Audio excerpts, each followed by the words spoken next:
Em verdade, verdade vos digo. Marcos, capítulo 6.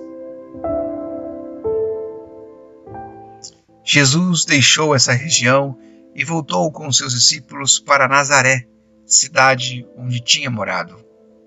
No sábado seguinte, começou a ensinar na sinagoga, e muitos dos que o ouviram se admiravam e perguntavam: de onde ele tem tanta sabedoria e poder para realizar esses milagres? Não é esse o carpinteiro, filho de Maria, irmão de Tiago, José, Judas e Simão? Suas irmãs moram aqui entre nós. E sentiam-se muito ofendidos. Então Jesus disse: um profeta recebe honra em toda parte, menos em sua cidade, e entre seus parentes e sua própria família. Por isso, não pôde realizar milagres ali, exceto pôr as mãos sobre alguns enfermos e curá-los. E ficou admirado com a incredulidade daquele povo. Então Jesus percorreu diversos povoados, ensinando a seus moradores. Reuniu os 12 e começou a enviá-los de dois em dois, dando-lhes autoridades para expulsar espíritos impuros. Instruiu-os a não levar coisa alguma na viagem, exceto um cajado. Não poderiam levar alimento, nem bolsa de viagem, nem dinheiro. Poderiam calçar sandálias, mas não levar uma muda de roupa extra. Disse ele: onde quer que forem, fiquem na mesma casa até partirem da cidade. Mas, se algum povoado se recusar a recebê-los ou a ouvi-los, ao saírem, sacudam a poeira dos pés como sinal de reprovação. Então eles partiram, dizendo a todos que encontravam que se arrependessem. Expulsaram muitos demônios e curaram muitos enfermos, ungindo-os com óleo. Logo, o rei Herodes ouviu falar de Jesus, pois todos comentavam a seu respeito. Alguns diziam: João Batista ressuscitou dos mortos, por isso tem poder para fazer esses milagres. Outros diziam: é Elias. Ainda outros diziam: é um profeta, como os profetas de antigamente. Quando Herodes ouviu falar de Jesus, disse: João, o homem a quem decapitei, voltou dos mortos. O rei havia mandado prender e encarcerar João para agradar Herodias.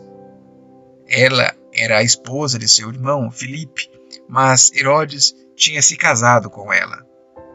João dizia a Herodes: é contra a lei que o Senhor viva com a esposa de seu irmão.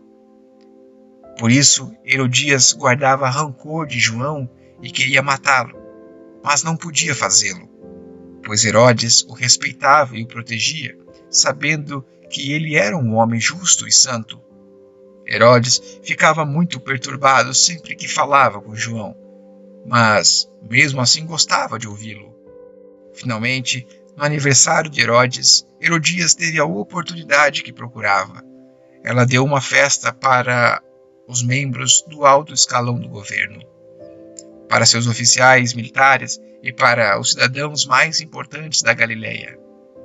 Sua filha, também chamada Herodias, entrou e apresentou uma dança que agradou muito Herodes e seus convidados. Peça-me qualquer coisa que deseje, e eu lhe darei, disse o rei à moça. E prometeu sob juramento: eu lhes darei o que pedir, até metade de meu reino. E ela saiu e perguntou à mãe: que devo pedir? A mãe lhe disse: peça a cabeça de João Batista. A moça voltou depressa ao rei e disse: quero a cabeça de João Batista, agora mesmo num prato. O rei muito se entristeceu por isso, mas por causa do juramento que havia feito na frente dos convidados, não pôde negar o pedido. Assim, enviou no mesmo instante um carrasco com ordens de cortar a cabeça de João e trazê-la. Ele decapitou João na prisão, trouxe a cabeça num prato e a entregou à moça, que a levou à sua mãe. Quando os discípulos de João souberam o que havia acontecido, foram buscar o corpo e o colocaram numa sepultura. Os apóstolos voltaram de sua missão e contaram a Jesus tudo o que tinha feito e ensinado. Jesus lhes disse: "Vamos sozinhos até um lugar tranquilo para descansar um pouco", pois tanta gente ia e vinha que eles não tinham tempo nem para comer. Então saíram de barco para um lugar isolado, a fim de ficarem a sós. Contudo, muitos os reconheceram e os viram partir, e pessoas de várias cidades correram e chegaram antes deles. Quando Jesus saiu do barco, viu a grande multidão e teve compaixão dela, pois eram como ovelhas sem pastor. Então começou a lhes ensinar muitas coisas. Ao entardecer, os discípulos foram até ele e disseram: "Este lugar é isolado e já está tarde. Mande as multidões embora, para que possam ir aos campos e povoados vizinhos e comprar algo para comer." Jesus, porém, disse: "Providenciem vocês mesmos alimento para eles." "Precisaríamos de muito dinheiro para comprar comida para todo esse povo", responderam. "Quantos pães vocês têm?", perguntou ele. "Vão verificar."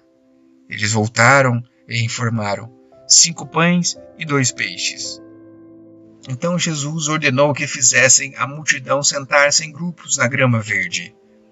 Assim, eles se sentaram em grupos de 50 e de 100. Jesus tomou os 5 pães e os 2 peixes, olhou para o céu e os abençoou.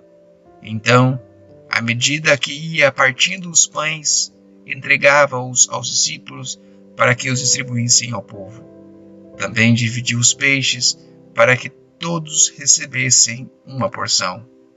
Todos comeram à vontade, e os discípulos recolheram 12 cestos com pães e peixes que sobraram.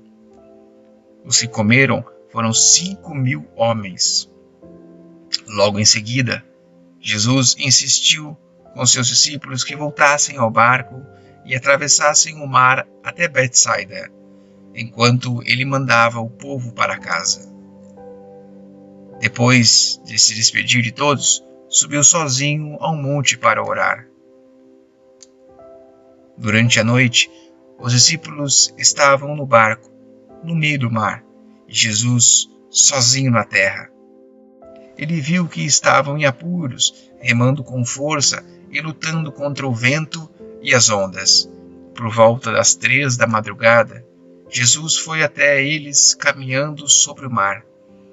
Sua intenção era passar por eles, mas quando o avistaram caminhando sobre as águas, gritaram de pavor, pensando que fossem um fantasma.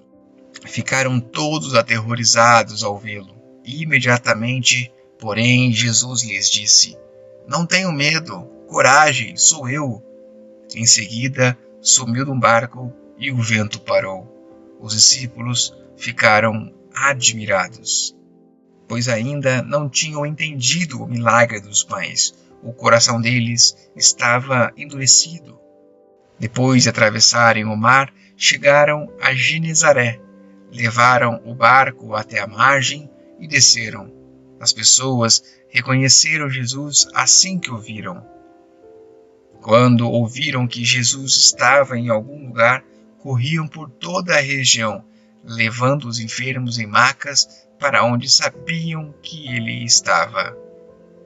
Aonde quer que ele fosse, aos povoados, às cidades ou aos campos ao redor, levavam os enfermos para as praças. Suplicavam que ele os deixasse pelo menos tocar na borda de seu manto, e todos que o tocavam eram curados.